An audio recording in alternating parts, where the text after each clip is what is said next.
Hi friends, ಎಲ್ಲರೂ ಕೂಡ ನನ್ನ ಚಾನಲ್ಗೆ ಸ್ವಾಗತ ಹೇಳ್ತಾ, ನೀವು ಯೂಸ್ ಮಾಡುವಂತಹ ವಾಟ್ಸಪ್, ಹಾಗಾದ್ರೆ ಇನ್ನೊಬ್ಬರ ವಾಟ್ಸಪ್ ನಿಮ್ಮ ಮೊಬೈಲ್ ಅಲ್ಲಿ ಹೇಗೆ ತರಬಹುದು, ಹೇಗೆ ಇನ್ನೊಬ್ಬರು ಮಾಡುವಂತಹ ಮೆಸೇಜ್ಗಳು ಇನ್ನೊಬ್ಬರು ಯೂಸ್ ಮಾಡುವಂತಹ ವಾಟ್ಸಪ್, ಆ ವಾಟ್ಸಪ್ ಅನ್ನು ಆ ಆ್ಯಪ್ ಅನ್ನು ನಿಮ್ಮ ಮೊಬೈಲ್ ಅಲ್ಲೂ ಕೂಡ ನೋಡ್ಬಹುದು. ಅವ್ರು ಯಾರಿಗೆ ಮೆಸೇಜ್ ಮಾಡ್ತಿದ್ದಾರೆ, ಯಾರಿಗೆಲ್ಲ ಮೆಸೇಜ್ ಮಾಡ್ತಾ ಇದ್ದಾರೆ ಅನ್ನೋದು ಕೂಡ ತಿಳ್ಕೊಳ್ಬೇಕು ಅಂದ್ರೆ ಹೇಗ್ ಮಾಡ್ಬೇಕು ಅನ್ನೋದು ಸಿಂಪಲ್ ಆಗಿ ಹೇಳ್ತಾ ಹೋಗ್ತೇನೆ. ಬನ್ನಿ, ನನ್ನ ಒಂದು ಸಿಂಪಲ್ ಆಗಿ ನನ್ನ ಮೊಬೈಲ್ ಸ್ಕ್ರೀನ್ ಮೇಲೆ ಹೋಗೋಣ.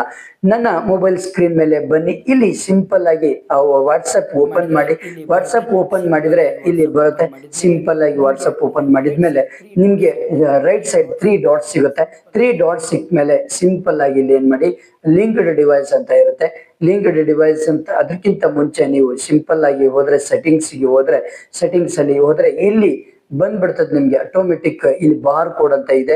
ಈಗ ಈ ಬಾರ್ ಕೋಡ್ ಅನ್ನ ಸಿಂಪಲ್ ಆಗಿ ಏನ್ ಮಾಡಿ, ನೀವು ಆರಾಮಾಗಿ ಅದ್ರ ಮೇಲೆ ಕ್ಲಿಕ್ ಮಾಡಿದ್ರೆ ನೀವು ಹೋಗಿ ಅವ್ರದ ಒಂದು ಬಾರ್ ಕೋಡ್ ಅನ್ನು ಸ್ಕ್ಯಾನ್ ಮಾಡಿಬಿಟ್ರೆ ಆರಾಮಾಗಿ ನೀವು ಏನ್ ಮಾಡ್ಬೋದು, ಇಲ್ಲಿ ಇದು ಸ್ಕ್ಯಾನ್ ನೋಡಿ.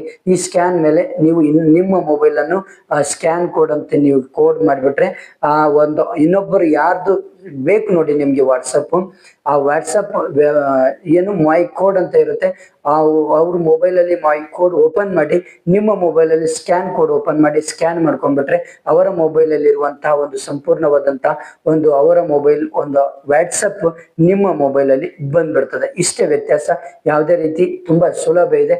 ಇಷ್ಟ ಮಾಡಿ ಆರಾಮಾಗಿ ನೀವು ಅವ್ರು ಯಾರಿಗೆಲ್ಲ ಮೆಸೇಜ್ ಮಾಡ್ತಿದ್ದಾರೆ ಅನ್ನೋದು ಕೂಡ ನೀವು ನೋಡ್ಕೊಳ್ಬಹುದು. Okay, thank you friends, thank you.